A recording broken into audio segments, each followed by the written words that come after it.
ಇವೆ ನಮ್ಮ ಅಕ್ಕ ಮೇಘ ಅಂತ ಎಲ್ಲ ನೋಡಿ. ಇನ್ನು ಮುಂದೆ ಡೈಲಿ ಬ್ಲಾಗ್ಸ್ ಹಾಕ್ತೀನಿ, ಎಲ್ಲ ವಾಚ್ ಮಾಡಿ ಯೂಟ್ಯೂಬ್ನ ಸಬ್ಸ್ಕ್ರೈಬ್ ಮಾಡಿ. ಇವೇ ನಮ್ಮ ಮದರ್ ಇಂಡಿಯಾ. ಒಂದು ಹಾಯ್ ಹೇಳಮ್ಮ, ಒಂದು ಹಾಯ್ ಹೇಳು. ಯೂಟ್ಯೂಬ್ಗೆ ಹಾಕ್ಬಿಡೋಣಪ್ಪು. ಒಂದು ಹಾಯ್ ಹೇಳು. Hi hi guys. ಕೊನೆಗೂ ನಮ್ಮಮ್ಮ ಮಾತಾಡ್ಬಿಟ್ಟು ಅದಕ್ಕೆ ಖುಷಿ. ಅವ್ರು ಯೂಟ್ಯೂಬಲ್ಲಿ ಆ್ಯಕ್ಚುಲಿ ಮಾತಾಡೋಕ್ಕೆ ಇಷ್ಟ ಇಲ್ಲ, ಬಟ್ ಮಾತಾಡ್ತಿದ್ದಾರೆ. ನೋಡಿ ಗಾಯ್ಸ್, ನಮ್ಮಮ್ಮ ಹಾಯ್ ಹೇಳೋದಕ್ಕೆ ಇಬ್ಬರು ಜಗಳ ಮಾಡ್ತಿದ್ದಾರೆ. ಏನು ಮಾಡೋಣ ಹೇಳಿ ಇವಳಿಗೆ.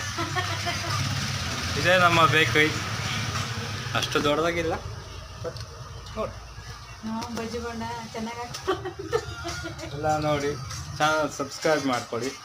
ನಮ್ಮ ಅಮ್ಮವು ಬಜ್ಜಿ ಬೋಂಡ ಹಾಕ್ತಾ ಇದ್ದಾವೆ, ನೋಡ್ಬೋದು. ಎಣ್ಣೆಯಲ್ಲಿ ಕಾಯ್ತಾ ಇದೆ. ಪೆಪ್ಸಿ ಅವ್ರು ಬಂದರು, ಅದು ಹೇಳು. Thank you. ಪೆಪ್ಸಿ ಅವ್ರು ಬಂದ್ರು ಅಂತ